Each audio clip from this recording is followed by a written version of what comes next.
नमस्कार। आज हमारे पास कई दिलचस्प स्रोत हैं जिनमें बड़े नीतिगत बदलावों से लेकर हजारों साल पुराने रहस्यों तक की बातें हैं। हम इन सब पर थोड़ी गहराई से नजर डालेंगे और समझने की कोशिश करेंगे कि इनका मतलब क्या है। तो चलिए शुरुआत करते हैं एक ऐसे बदलाव से जिसने खासकर भारतीय टेक प्रोफेशनल्स को और कंपनियों को काफी चौंका दिया है। मेरा मतलब है अमेरिका की H-1B वीजा नीति में जो अचानक भारी फेरबदल हुआ है। स्रोत बताते हैं कि अमेरिका ने मतलब रातों रात कह सकते हैं H-1B वीजा पर सालाना $100,000 यानी करीब 90 लाख रुपए का शुल्क लगा दिया है। जी हाँ। पहले ये शुल्क बहुत कम था, है ना, शायद $2,000 से $5,000 के बीच, और ये सब हुआ सिर्फ एक दिन के नोटिस पर। हाँ बिल्कुल, ये वाकई एक बड़ा कदम है और इसे एक राष्ट्रपति उद्घोषणा के जरिए लागू किया गया है। व्हाइट हाउस का तर्क ये है कि अमेरिकी कर्मचारियों की जगह कम वेतन वाले विदेशी कर्मचारी ले रहे हैं। अच्छा। हाँ, और खासकर आईटी सेक्टर में H-1B वीजा का इस्तेमाल वो कहते हैं कि हाल के सालों में 32% से बढ़कर 65% से ज्यादा हो गया। तो उनका कहना है कि ये शुल्क अमेरिकी नौकरियों को बचाने के लिए है। लेकिन इसका भारत पर इतना ज्यादा असर क्यों बताया जा रहा है? वो इसलिए क्योंकि H-1B वीजा पाने वालों में सबसे बड़ी संख्या भारतीयों की है। अगर आप वित्तीय वर्ष 2024 के आंकड़े देखें तो करीब 71% H-1B वीजा भारतीय तकनीकी पेशेवरों को मिले। 71%? काफी ज्यादा है ये तो। जी, चीन दूसरे नंबर पर था, करीब 11.5% के साथ। तो जाहिर है, जब इतना बड़ा हिस्सा भारतीयों का है तो इस भारी शुल्क वृद्धि का सबसे ज्यादा असर भी उन्हीं पर और उन्हें नौकरी देने वाली कंपनियों पर पड़ेगा। 90 लाख रुपए सालाना शुल्क, ये तो बहुत ही ज्यादा रकम है। क्या ये सिर्फ वीजा प्रोसेसिंग की लागत है? नहीं नहीं, बिल्कुल नहीं। विश्लेषण तो साफ इशारा कर रहा है कि यह रकम प्रोसेसिंग लागत से कहीं ज्यादा है। इसे एक तरह का आप क्या कहते हैं, गेट कीपिंग मूल्य कहा जा सकता है। गेट कीपिंग मूल्य मतलब एक ऐसा तरीका जिससे कुशल विदेशी पेशेवरों के अमेरिका आने को नियंत्रित किया जा सके, और जिस तरह इसे सिर्फ एक दिन के नोटिस पर लागू किया गया उससे कंपनियों में तो काफी अफरा तफरी मच गई। कईयों को अपनी यात्रा योजनाएं रोकनी पड़ी, वीजा स्थितियों की समीक्षा करनी पड़ी। और ये जो मानवीय परिणामों की बात हो रही थी, उसका क्या मतलब है? हाँ, उसका मतलब है परिवारों का अचानक बिछड़ जाना, लोगों की यात्रा योजनाओं का एकदम से बिगड़ जाना, करियर पर अनिश्चितता। भारत सरकार ने इसी पर चिंता जताई है। नैस्कॉम, जो भारत की प्रमुख आईटी उद्योग संस्था है, उसने भी चेतावनी दी है कि इससे बिजनेस पर, खासकर जो प्रोजेक्ट्स अमेरिका में चल रहे हैं, मतलब ऑन साइट प्रोजेक्ट्स, उन पर बुरा असर पड़ सकता है। विषय 1, H-1B वीजा शुल्क और भारत पर प्रभाव। H-1B स्वीकृतियों में 71% हिस्सेदारी। तो हमने देखा कि ये शुल्क वृद्धि कितनी बड़ी है और भारत पर इसका असर क्यों ज्यादा है। जी, विषय $300,000 का झटका। H-1B लागत अब अधिकांश भारतीयों के वेतन के बराबर। इसमें और क्या जानकारी है? सबसे चौंकाने वाली बात तो शायद ये है कि ये $100,000 का शुल्क कई भारतीय H-1B कर्मचारियों की सालाना तनख्वाह के बराबर या उससे भी ज्यादा है। बिल्कुल सही कहा आपने।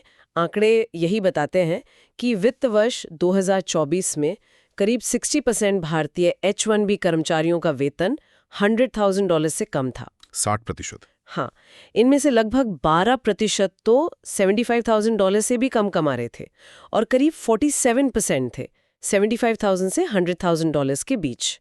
भारतीय H-1B कर्मचारियों का औसत वेतन ही करीब 95,500 बताया गया है, जबकि गैर भारतीयों का औसत 1,20,000 के आसपास था। बाप रे। तो आप अंदाजा लगा सकती हैं कि अगर किसी का वेतन मान लीजिए $80,000 है और उस पे $100,000 का शुल्क लग जाए तो कंपनी के लिए लागत कितनी ज्यादा बढ़ जाएगी। वेतन का 125% तो सिर्फ शुल्क हो गया। तो इसका असर क्या हुआ, मतलब कंपनियां क्या कर रही हैं अब? देखिए, फौरी तौर पर तो यात्राएं रुकी, लोगों को वापस बुलाया गया। अमेरिका जाने वाली फ्लाइट्स की आखिरी मिनट की बुकिंग बढ़ी। जून 2025 में भारत से अमेरिका आने वाले विजिटर्स में भी साल दर साल 8% की गिरावट देखी गई। लेकिन मध्यम और लंबी अवधि में लगता है कि कंपनियां अपनी स्टाफिंग रणनीति बदलेंगी। शायद अमेरिका में स्थानीय लोगों को नौकरी देने पर ज्यादा जोर हो। अच्छा। हाँ, काम को भारत या अन्य देशों में वापस भेजने, मतलब ऑफशोरिंग या नियर शोरिंग में तेजी आ सकती है, और ऑटोमेशन यानी मशीनों से काम कराने पर भी जोर बढ़ सकता है। कुल मिलाकर ये भारतीय आईटी सेवा क्षेत्र के उस मॉडल के लिए एक बड़ा झटका है जो अमेरिकी साइटों पर काम करने वाले कर्मचारियों पर बहुत ज्यादा निर्भर करता है। राजनीतिक तौर पर भी कुछ हुआ? हाँ, भारत में विपक्ष ने सरकार की आलोचना की है। सरकार का कहना है कि वो मानवीय परिणामों का अध्ययन कर रही है और विदेशों में भारतीय मिशनों को सहायता करने का निर्देश दिया गया है। ठीक है। विषय 2, आत्मनिर्भरता सुरक्षा के रूप में। प्रधानमंत्री ने निर्भरता को दुश्मन बताया। तो एक तरफ अमेरिका इस तरह के कदम उठा रहा है, वहीं दूसरी तरफ भारत में आत्मनिर्भरता पर बहुत जोर दिया जा रहा है। प्रधानमंत्री ने तो निर्भरता को दुश्मन तक कह दिया है। जी हाँ, गुजरात के भावनगर में एक भाषण में प्रधानमंत्री ने 2047 तक भारत को पूरी तरह आत्मनिर्भर बनाने का लक्ष्य रखा। उनका कहना था कि दूसरे देशों पर निर्भर रहना ही हमारी मुख्य समस्या या दुश्मन है। उन्होंने यह भी कहा कि हर दुकान में सिर्फ भारत में बने यानी स्वदेशी उत्पाद ही बिकने चाहिए। ये तो एक बड़ा लक्ष्य है। क्या इसके लिए कोई ठोस योजना या कदम भी उठाए जा रहे? हाँ, भाषण में समुद्री क्षेत्र यानी मैरीटाइम सेक्टर पर काफी जोर दिया गया। कई बड़ी परियोजनाओं की घोषणा हुई जिनकी कुल लागत 7,870 करोड़ से ज्यादा बताई गई। अच्छा, क्या-क्या शामिल था इसमें? इसमें मुंबई में अंतर्राष्ट्रीय क्रूज टर्मिनल का वर्चुअल उद्घाटन था और कलकत्ता, पारादीप, चेन्नई जैसे कई बंदरगाहों पर नई सुविधाओं का शिलान्यास शामिल है। लोथल में राष्ट्रीय समुद्री विरासत परिषद की प्रगति की भी समीक्षा की गई। और व्यापार को आसान बनाने के लिए भी कुछ बात हुई थी। जी, प्रक्रिया सुधारों की भी बात की गई, जैसे बड़े जहाज़ों को बुनियादी ढांचा का दर्जा देना और एक राष्ट्र एक दस्तावेज और एक राष्ट्र एक पोर्ट जैसी प्रणालियां लागू करना। एक राष्ट्र एक दस्तावेज पोर्ट, इसका क्या मतलब है, थोड़ा समझाएंगे? इसका मतलब है कि पूरे देश में बंदरगाहों और व्यापार से जुड़े दस्तावेजों के लिए एक समान एकीकृत प्रणाली हो, ताकि व्यापार करना आसान हो, लाल फीताशाही कम हो और लागत घटे। प्रधानमंत्री ने अपनी बात रखते हुए पुरानी आर्थिक नीतियों, खासकर लाइसेंस कोटा राज और शुरुआती वैश्वीकरण के दौर की आलोचना भी की, जब आयात पर ज्यादा ध्यान था। उनका मानना है कि इन्हीं वजहों से भारत थोड़ा पीछे रह गया। तो ये आत्मनिर्भरता की रणनीति सिर्फ आर्थिक नहीं बल्कि सुरक्षा से भी जुड़ी हुई लग रही है। बिल्कुल, विश्लेषण यही कहता है कि ये रणनीति आर्थिक नीति को राष्ट्रीय सुरक्षा के चश्मे से देखती है। समुद्री क्षेत्र पर ध्यान देना इसीलिए महत्वपूर्ण है क्योंकि ये व्यापार और विनिर्माण दोनों के लिए अहम है। प्रक्रिया सुधारों का मकसद है कि व्यापार करने की लागत कम हो, लेकिन हाँ, इसे लागू करने में चुनौतियां भी हैं। कैसी चुनौतियां? जैसे जमीन अधिग्रहण में दिक्कतें आ सकती हैं, अलग अलग सरकारी एजेंसियों के बीच तालमेल बिठाना भी एक चुनौती हो सकती है, लेकिन इरादा साफ है। भारत अपनी क्षमताओं को बढ़ाना चाहता है और बाहरी निर्भरता कम करना चाहता है। चलिए अब जरा जमीनी हकीकत पर आते हैं। विषय 4, फाजिल्का में जल भराव। किसान प्रभावी ग्राम स्तरीय निकासी प्रणालियों की मांग करते हैं। पंजाब के फाजिल्का से खबर है, जो किन्नू उत्पादन के लिए जाना जाता है, वहां क्या हो रहा है? हाँ, फाजिल्का में स्थिति काफी चिंताजनक है। अगस्त से वहां अभूतपूर्व मतलब बहुत ज्यादा और लंबे समय तक बारिश हुई है। इसके कारण किन्नू के बागों में गंभीर जल भराव हो गया है।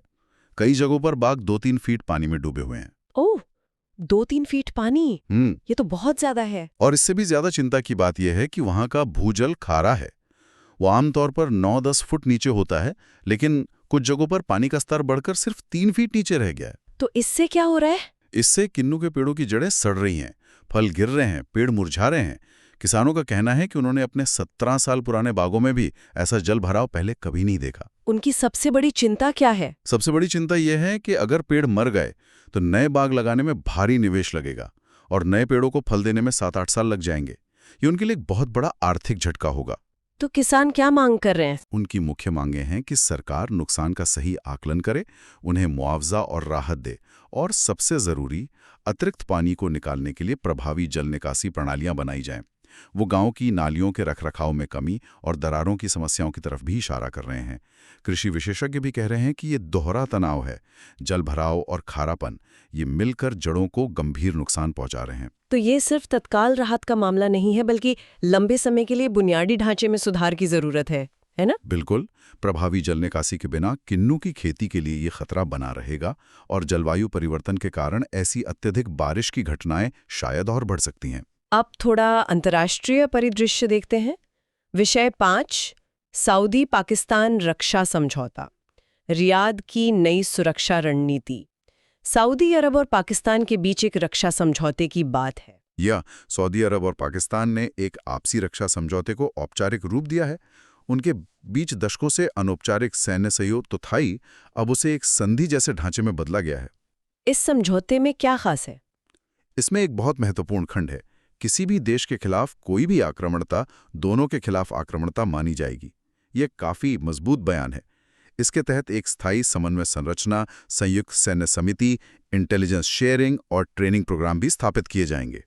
इसका समय भी काफी अहम लग रहा है। हाँ बिल्कुल, ये समझौता इजरायल द्वारा कतर पर बमबारी के कुछ दिनों बाद हुआ है और गाजा युद्ध और लाल सागर में हूती हमलों के बीच।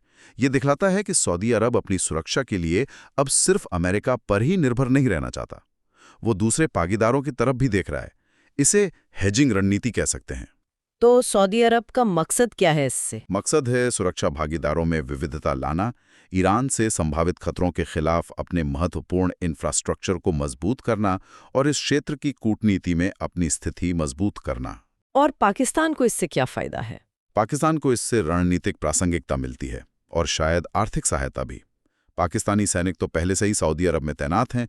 ये समझौता उस उपस्थिति को औपचारिक बना सकता है और शायद बढ़ा भी सकता है। भारत के लिए इसके क्या मायने हैं? देखिए, भारत के नजरिए से अगर खाड़ी क्षेत्र ज्यादा सुरक्षित होता है तो वो ऊर्जा आपूर्ति और वहां रहने वाले लाखों भारतीय प्रवासियों के लिए अच्छा है। लेकिन हाँ, खाड़ी में पाकिस्तान की बढ़ती भूमिका पर नजर रखने की जरूरत जरूर होगी। विश्लेषण यही है कि ये कदम सऊदी अरब को एक ज्यादा लचीली सुरक्षा संरचना बनाने में मदद करता है और हमलावरों के लिए लागत बढ़ाता है। ये आर्थिक और सुरक्षा संबंधों को भी जोड़ता है। अब एक और तकनीकी विषय पर आते हैं। विषय 6, आइसोब्यूटेनॉल डीजल मिश्रण, भारत का नया जैव ईंधन प्रयोग। भारत डीजल में कुछ मिलाने का प्रयोग कर रहा है। जी हाँ, भारत अब डीजल के साथ आइसोब्यूटेनॉल मिलाने की संभावना तलाश रहा है। पहले डीजल के साथ इथेनॉल मिलाने के परीक्षण हुए थे, लेकिन वो सफल नहीं रहे थे, तो अब आइसोब्यूटेनॉल पर ध्यान है और इसके लिए करीब 18 महीने का एक पायलट प्रोजेक्ट शुरू करने की योजना है। इथेनॉल डीजल मिश्रण क्यों फेल हो गया था? इथेनॉल में कुछ दिक्कतें थी। उसका फ्लैश पॉइंट, मतलब जिस तापमान पर वाष्प आग पकड़ती है, वो कम होता है, वो ज्यादा अस्थिर होता है और पानी को सोख लेता है। इससे डीजल में मिलाने और इंजन में जलने, इग्निशन में समस्याएं आ रही थीं। तो आइसोब्यूटेनॉल बेहतर क्यों माना जा रहा है? आइसोब्यूटेनॉल भी एक तरह का अल्कोहल है, लेकिन इसका फ्लैश पॉइंट इथेनॉल से ज्यादा होता है और वाष्प दबाव कम होता है। इसलिए इसे डीजल जैसे कंप्रेशन इग्निशन इंजनों के लिए बेहतर उम्मीदवार माना जा रहा है। इस पायलट प्रोजेक्ट में क्या देखा जाएगा? इसमें कई चीजें जांची जाएंगी, जैसे क्या मिश्रण में कुछ और मिलाने, एडिटिव्स की जरूरत है, मिश्रण कितना स्थिर रहता है, C10 नंबर पर क्या असर पड़ता है, ये डीजल की इग्निशन क्वालिटी का माप है, उत्सर्जन कैसा रहता है और इंजन के पुर्जों पर इसका क्या असर होता है। और ये आइसोब्यूटेनॉल बनता कैसे है? ये गन्ने के शीरे और अनाज से बनाया जा सकता है। एक अनुमान है कि जो इथेनॉल प्लांट अभी हैं, उनमें थोड़े बदलाव करके आइसोब्यूटेनॉल भी बनाया जा सकता है। तो इसके फायदे क्या हो सकते हैं? संभावित फायदे हैं डीजल के साथ बेहतर मिश्रण, ज्यादा सुरक्षा और शायद कण उत्सर्जन में कमी। लेकिन चुनौतियां भी हैं। क्या चुनौतियां? C10 नंबर कम हो सकता है, इसकी ऊर्जा घनत्व डीजल से कम है और इंजन के पुर्जों के साथ इसकी कंपैटिबिलिटी को ठीक से जांचना होगा। ये भारत के इथेनॉल सरप्लस के लिहाज से भी अहम है। हाँ बिल्कुल, भारत में इथेनॉल का उत्पादन ज्यादा है और चीनी क्षेत्र में भी असंतुलन रहता है। अगर ये पायलट सफल रहता है तो आइसोब्यूटेनॉल डीजल के लिए एक पूरक ऑक्सीजनेट बन सकता है। इससे इथेनॉल पर दबाव कम होगा और चीनी क्षेत्र को एक और बाजार मिल जाएगा। अब एक और सूची की बात करते हैं जिसका असर भारत पर पड़ सकता है।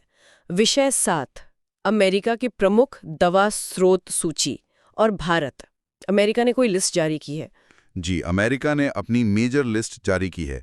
इसमें 23 देशों के नाम हैं जिन्हें वो अवैध दवाओं या उन्हें बनाने में इस्तेमाल होने वाले रसायनों, जिन्हें प्रीकर्सर केमिकल्स कहते हैं, का महत्वपूर्ण स्रोत या ट्रांजिट पॉइंट मानता है। और इस सूची में भारत का नाम भी शामिल है। भारत का नाम किस संदर्भ में? खासकर फेंटेनिल के प्रीकर्सर के संदर्भ में। फेंटेनिल एक बहुत ही शक्तिशाली सिंथेटिक ओपियोइड है। यह हेरोइन से लगभग 50 गुना ज्यादा शक्तिशाली होता है और थोड़ी सी मात्रा भी घातक हो सकती है। ओह, ये तो बहुत खतरनाक है। हाँ, अमेरिका में ओवरडोज से होने वाली मौतों में इसका बहुत बड़ा हाथ है।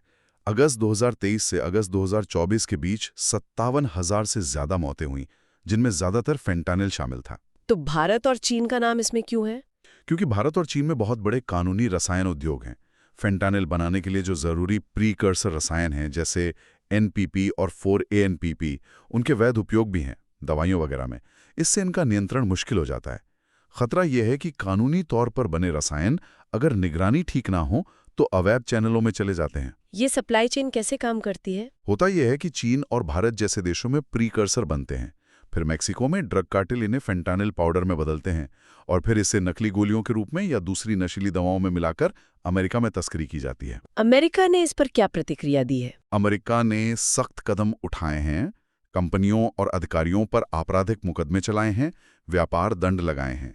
जनवरी 2025 में 2 भारतीय कंपनियां रैक्सूटर केमिकल्स और एथोस केमिकल्स और उनके एक वरिष्ठ अधिकारी पर अमेरिका में आरोप भी लगाए गए थे। तो भारत का नाम सूची में होने का मुख्य कारण क्या है? मुख्य कारण भारत के रासायनिक और फार्मा क्षेत्र का विशाल पैमाना और उसकी जटिलता है।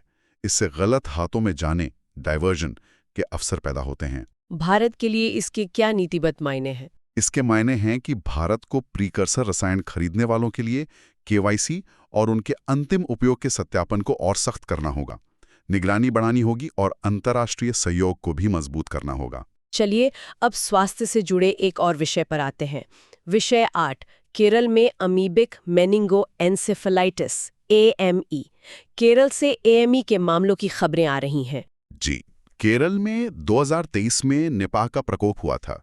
उसके बाद से वहां मस्तिष्क मेरुद्रव यानी CSF की जांच ज्यादा आक्रामक तरीके से की जा रही है। इसके नतीजे में अमीबिक मेनिंगो एन्सेफेलाइटिस यानी AME के ज्यादा मामले सामने आए हैं। AME मस्तिष्क और उसकी झिल्लियों यानी मेनिंजेस की सूजन है, जो एक तरह के अमीबा से होती है। मीडिया में इसे ब्रेन ईटिंग अमीबा कहा जा रहा है, क्या ये वही है? नहीं, ये पूरी तरह सही नहीं है, यहीं पर थोड़ा भ्रम है। देखिए, मीडिया अक्सर इसे निग्लेरिया फॉलेरी नामक अमीबा से जोड़ता है, जिसे ब्रेन ईटिंग अमीबा भी कहते हैं। लेकिन स्रोतों के अनुसार 2024-25 में केरल में जो 110 AME मामले दर्ज हुए, उनमें से केवल 11 ही निग्लेरिया फॉलेरी के कारण थे। इस खास तरह के संक्रमण को प्राइमरी अमीबिक मेनिंगोएन्सेफेलाइटिस यानी PAM कहते हैं। तो फिर बाकी के मामले किस वजह से थे? ज्यादातर मामले मतलब 110 में से लगभग 99 एक दूसरे प्रकार के अमीबा अकांथामोएबा के कारण हुए हैं। इन दोनों में क्या फर्क है? नेग्लेरिया फाउलरी गर्म मीठे पानी जैसे झील, तालाब, नदियों में पाया जाता है। संक्रमण तब होता है जब ये पानी नाक के रास्ते जोर से अंदर चला जाए, जैसे तैराकी या गोताखोरी के दौरान। ये बहुत तेजी से बढ़ता है और अक्सर घातक होता है। और अखांथामीबा? अखांथामीबा ज़्यादा आम है। ये पानी, मिट्टी, स्विमिंग पूल, यहाँ तक कि एयर कंडीशनिंग यूनिट्स में भी मिल सकता है। ये मुख्य रूप से उन लोगों को प्रभावित करता है जिनकी प्रतिरक्षा प्रणाली कमज़ोर होती है, जैसे कैंसर, मधुमेह या डायलिसिस के मरीज। इससे होने वाली बीमारी को ग्रैनुलोमेटस अमीबिक एन्सेफेलाइटिस GAE कहते हैं और इसका इंक्यूबेशन पीरियड हफ्तों या महीनों का हो सकता है। ये कॉन्टैक्ट लेंस पहनने वालों में आंखों का संक्रमण, केराइटिस भी पैदा कर सकता है। तो मामलों में ये जो बढ़त दिख रही है, उसका कारण बेहतर निदान है? हाँ, ज्यादातर यही कारण लगता है। केरल में अब एक्यूट एन्सेफेलाइटिस सिंड्रोम ASK के उन मामलों में अमीबा के लिए CSF टेस्ट किया जाता है जिनमें कोई वायरल कारण नहीं मिलता। अच्छी बात यह है कि जल्दी पता चलने और गहन इलाज से इस साल मृत्यु दर को काफी कम करके लगभग 24.5% तक लाया गया है। केरल सरकार ने जल निकायों को क्लोरीन से साफ करने का एक बड़ा अभियान भी चलाया है। तो मुख्य संदेश क्या है? मुख्य संदेश यह है कि AMA का खतरा वास्तविक है, लेकिन इसे सही संदर्भ में समझना जरूरी है। ज्यादातर मामले अकैंथामोबिया के हैं और खास जोखिम वाले समूहों को प्रभावित करते हैं। ये नेग्लेरिया फोलुली का कोई व्यापक प्रकोप नहीं है। स्वास्थ्य के बाद अब थोड़ा इतिहास में और पीछे चलते हैं। विषय 9, दक्षिण पूर्व एशिया में कृत्रिम मम्मीकरण के शुरुआती सबूत। ये मम्मी बनाने को लेकर एक और दिलचस्प खोज है। जी हाँ, ये वाकई फैसिनेटिंग है। शोधकर्ताओं ने दक्षिण पूर्व एशिया में पूर्व नवपाषाण काल की कब्रों का अध्ययन किया और पाया कि शवों को दफनाने से पहले जानबूझकर गर्म किया जाता था या धुएं में रखा जाता था। मतलब ये मम्मी बनाने का एक तरीका था। और ये कितना पुराना है? बिल्कुल, और ये कृत्रिम मम्मीकरण का अब तक का सबसे पुराना ज्ञात प्रमाण है। कम से कम 14,000 साल पुराना। 14,000 साल? हाँ, जरा सोचिए, चिली की जो प्रसिद्ध चिंचोरो मम्मी हैं, वो करीब 7,000 साल पुरानी मानी जाती हैं। ये उससे भी लगभग 5,000 साल पहले की बात है। मिस्र की मम्मी तो और भी बात की हैं। 14,000 साल पहले? उस समय तो लोग खेती भी नहीं करते थे शायद। ये कैसे पता चला कि शवों को गर्म किया गया था? शोधकर्ताओं ने ज्ञाना पुरातात्विक स्थलों से मिली दर्जनों कब्रों की हड्डियों का विश्लेषण किया। उन्होंने एक्सरे डिफ्रैक्शन XRD और Fourier transform infrared spectroscopy FTIR जैसी आधुनिक तकनीकों का इस्तेमाल किया। इन तकनीकों से हड्डियों की क्रिस्टलीयता मापी जाती है, मतलब उनमें खनिज कितने व्यवस्थित हैं। गर्मी के संपर्क में आने से ये व्यवस्था बढ़ जाती है। तो क्या मिला नतीजों में? नतीजों में पाया गया कि करीब 84% हड्डियों में क्रिस्टलीयता बढ़ी हुई थी, जो गर्मी के संपर्क का साफ संकेत है। कुछ हड्डियों को तो लगता है 525 डिग्री सेल्सियस या उससे भी ज़्यादा तापमान तक गर्म किया गया था, और ये गर्मी के निशान शरीर के कुछ खास हिस्सों जैसे माथे, घुटनों, कोहनियों पर ज़्यादा थे। इससे क्या पता चलता है? इससे लगता है कि ये पूरे शरीर को जलाने, मतलब दाह संस्कार जैसा नहीं था, बल्कि ये एक नियंत्रित तरीका था, शायद धीमी धुएं वाली आग पर शरीर को सुखाने या संरक्षित करने का प्रयास था। कब्रों में शवों का बहुत ज्यादा मुड़ी हुई स्थिति में मिलना भी इसी तरफ इशारा करता है कि उन्हें कस के बांधा गया होगा और फिर शायद लटकाया गया होगा। ये खोज क्यों इतनी महत्वपूर्ण मानी जा रही है? क्योंकि ये हमारी इस धारणा को चुनौती लेती है कि जटिल अंत्येष्टि अनुष्ठान और शवों को संरक्षित करने जैसी प्रथाएं केवल खेती शुरू होने या शुरुआती राज्यों के बनने के बाद ही आईं।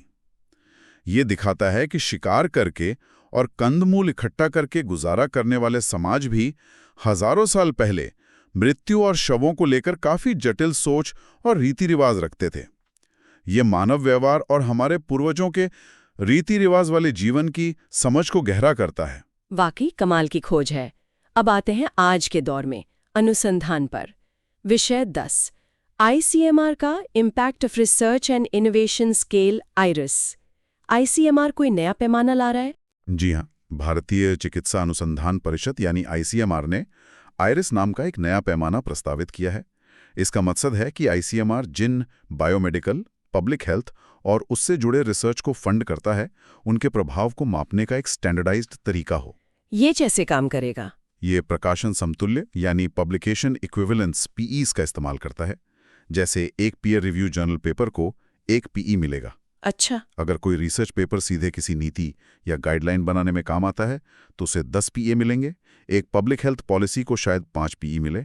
और अगर कोई ऐसा उपकरण बनता है जो सामाजिक उपयोग के लिए बेचा जा सके, कमर्शलाइज्ड, तो उसे 20 PE मिल सकते हैं। इसका उद्देश्य क्या है? उद्देश्य है कि अलग अलग तरह के रिसर्च आउटपुट के प्रभाव को ठीक से आंका जा सके और अलग अलग विषयों के बीच तुलना आसान हो। इससे पारदर्शिता भी बढ़ सकती है और जो काम सिर्फ पेपर छापने तक सीमित नहीं है, जैसे नीतियां बनाना या उपकरण विकसित करना, उन्हें भी मान्यता मिल सकती है। सुनने में तो अच्छा लग रहा है, लेकिन क्या इसे लेकर कुछ चिंताएं भी हैं? हाँ, चिंताएं भी जताई गई हैं। एक बड़ी चिंता है प्रोत्साहन विरूपण, इंसेंटिव डिस्टॉर्शन। वो क्या होता है? मतलब ये कि शोधकर्ता शायद उन चीजों पर ज्यादा ध्यान देने लगे जिनका PE स्कोर ज्यादा आता है, बजाय उन जटिल या उपेक्षित समस्याओं के समाधान खोजने के जिनका असर तुरंत या आसानी से नहीं मापा जा सकता। इससे मौलिक या बुनियादी रिसर्च को नुकसान हो सकता है, जिसका असर दिखने में अक्सर समय लगता है। और कोई चिंता? एक और जोखिम यह है कि व्यावसायिक उपकरणों, जिन्हें 20 PE मिल सकते हैं, जैसे आउटपुट को शायद सार्वजनिक स्वास्थ्य अनुसंधान, जिसे कम PE मिल सकते हैं, से ज्यादा महत्व मिल जाए, भले ही सामाजिक प्रभाव ज्यादा हो। जैसे बायोसाइको सोशल मॉडल जैसे प्रभावशाली सैद्धांतिक काम को इस सिस्टम में शायद कोई PE ना मिले। तो क्या सुझाव दिए गए हैं? सुझाव ये है कि PE स्कोर को सिर्फ संख्या के तौर पर न देखा जाए। इसके साथ गुणात्मक सहकर्मी समीक्षा, क्वालिटेटिव पीयर रिव्यू, प्रभाव के वास्तविक प्रमाण और किस क्षेत्र का रिसर्च है, उस हिसाब से वजन, फील्ड स्पेसिफिक वेटिंग भी जोड़ा जाना चाहिए। मकसद ये होना चाहिए कि ये पैमाना वास्तव में सार्वजनिक स्वास्थ्य और वैज्ञानिक प्रगति को बढ़ावा दे, न कि सिर्फ गिने जा सकने वाले आउटपुट को। ठीक है, अब बात करते हैं कि हम भारतीय भुगतान कैसे कर रहे हैं। विषय 11, UPI के माध्यम से भारतीयों द्वारा भुगतान, रुझान और अंतर्दृष्टि। UPI का इस्तेमाल तो बहुत बढ़ गया है, आंकड़े क्या कहते हैं? हाँ, आंकड़े काफी दिलचस्प हैं। सितंबर 2024 से अगस्त 2025 के बीच के डेटा को देखें तो व्यापारियों को UPI के जरिए कुल 78.7 लाख करोड़ रुपए का भुगतान किया गया। ये बहुत बड़ी रकम है। सबसे ज्यादा भुगतान किस चीज के लिए हुआ? आमतौर पर हम सोचते हैं कि किराने का सामान, खाना पीना, बिल भरना, इसी सब में ज्यादा खर्च होता होगा, और वो होता भी है। किराने सुपरमार्केट में सबसे ज्यादा खर्च हुआ, करीब 7.5 लाख करोड़ रुपए, जो कुल का 9.6% है। अच्छा। इसके बाद पेट्रोल पंप करीब 4.9%, रेस्तोरां और फास्ट फूड करीब 4.6%, बिजली पानी के बिल करीब 3% और फोन इंटरनेट बिल करीब 2.9% का नंबर आता है। ये सब तो अपेक्षित है, लेकिन क्या कोई चौंकाने वाली बात भी है? हाँ बिल्कुल है। इन सबसे आगे नंबर 1 कैटेगरी है ऋण वसूली एजेंसियां, लोन रिकवरी एजेंसियां। क्या? Loan recovery? जी हाँ, उन्हें लगभग 9.5 लाख करोड़ रुपए का भुगतान किया गया है, जो कुल व्यापारी भुगतान का 12.1% है। अरे वाह, मतलब लोग अपना लोन चुकाने के लिए यूपीआई का इतना ज्यादा इस्तेमाल कर रहे हैं। ये तो सच में चौंकाने वाली बात है। और दूसरे नंबर पर कौन है? दूसरे नंबर पर हैं सिक्योरिटीज ब्रोकर्स और डीलर्स, जिन्हें 5.5 लाख करोड़ रुपए यानी 7% का भुगतान हुआ। इसका मतलब है कि शेयर बाजार में निवेश करने के लिए भी यूपीआई का जमकर इस्तेमाल हो रहा है। तो इसका मतलब ये हुआ कि यूपीआई अब सिर्फ दोस्तों को पैसे भेजने या छोटी-मोटी खरीदारी तक सीमित नहीं रहा। बिल्कुल नहीं, ये अब वित्तीय लेन देन, लोन चुकाने और निवेश करने का भी एक बड़ा जरिया बन गया है। ये आंकड़े तो सिर्फ व्यापारियों को किए गए भुगतान के हैं, है ना? इसमें वो पैसा शामिल नहीं है जो लोग एक दूसरे को भेजते हैं। सही कहा, व्यक्ति से व्यक्ति P2P ट्रांसफर इसमें शामिल नहीं है। और वो अब भी यूपीआई लेन देन के मूल्य का एक बहुत बड़ा हिस्सा है, करीब 72.25%। लेकिन व्यापारियों वाले ये आंकड़े ही यूपीआई के बढ़ते वित्तीकरण, फाइनेंशियलाइजेशन को दिखाते हैं। मतलब ये कैसे औपचारिक अर्थव्यवस्था का एक अहम हिस्सा बनता जा रहा है। इसके कुछ नीतिगत मायने भी होंगे। जरूर, जैसे लोन वसूली में तेजी आ सकती है, लेकिन ग्राहकों के हितों की रक्षा करना भी जरूरी होगा।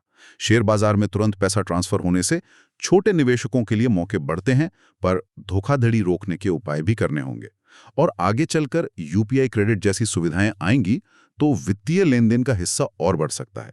ये दिखाता है कि डिजिटल भुगतान भारत की अर्थव्यवस्था को कितनी तेजी से बदल रहा है। चलिए, अब अंत में मौसम पर लौटते हैं।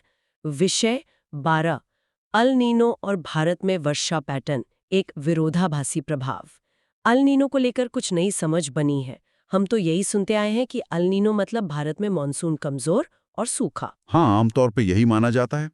अल नीनो यानी भूमध्य रेखीय प्रशांत महासागर के पानी का असामान्य रूप से गर्म होना अक्सर भारत में मानसून की कुल बारिश को कम कर देता है।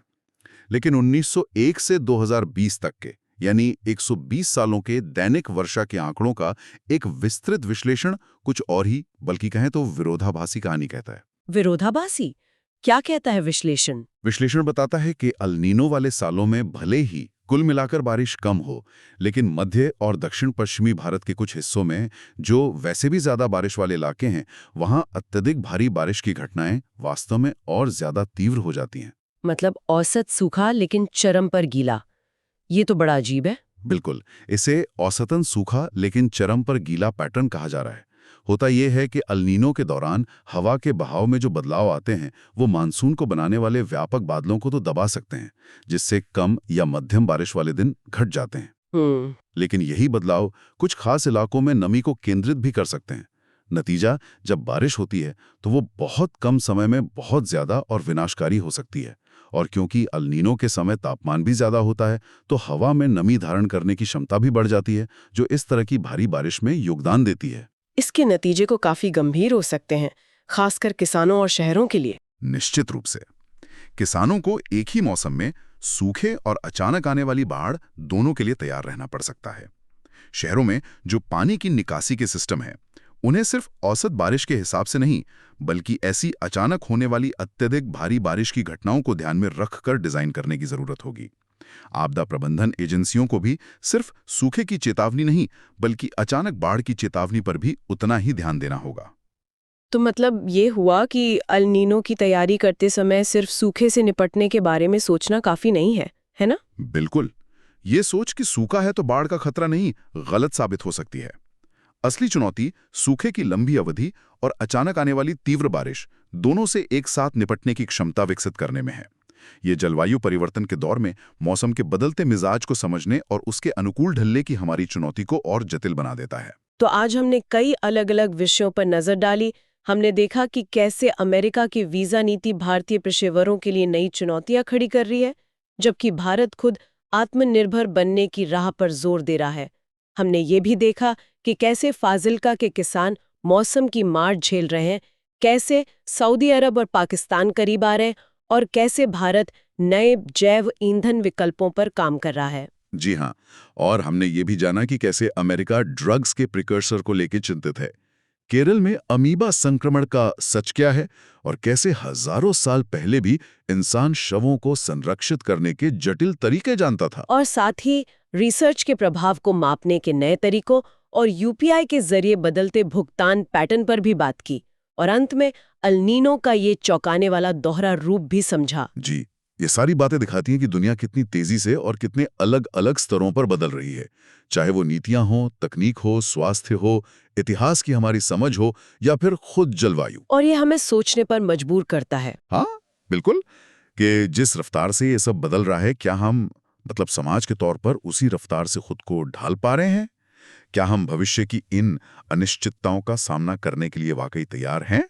और शायद इससे भी बड़ा सवाल ये है कि क्या हम तात्कालिक फायदों और ज़रूरतों को लंबे समय की सामाजिक और पर्यावरणीय स्थिरता के साथ संतुलित कर पा रहे हैं। ये एक ऐसा सवाल है जिस पर शायद हम सभी